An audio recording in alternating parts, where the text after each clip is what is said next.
Сәлеметсіздер ме, көпшілік қауым?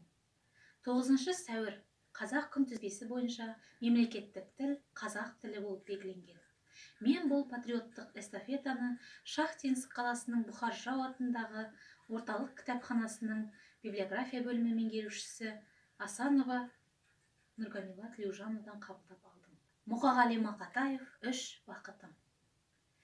Ең бірінші бақытым халқым менің, соған берем ойымның алтын кенін. Ол бар болса, мен бармын, қор болмаймын, қымбаттырақ алтыннан нарқым менің. Ал екінші бақытым тілім менің, тас жүректі тіліммен тілімдедім. Кейде дүниеден түңілсем де, қасиетті тілімнен түңілмедім. Бақытым бар үшінші отан деген, Құдай деген кім десе, отан дерем. Оты сөнген жалғанда жан барсың ба, ойланбай-ақ келдағы отал менен. 3 бірдей бақытым бар алақанда, мені мұндай бақытты жаратар ма? 3 күн нұрын төгеді аспанымнан, Атырау, Алтай арқа, Алатауға.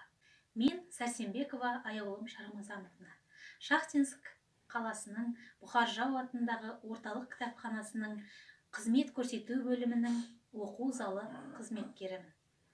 Әрмен қарай осы патриоттық эстафетаны өзіміздің кітапханамыздың жас оқырмандарына жолдаймын.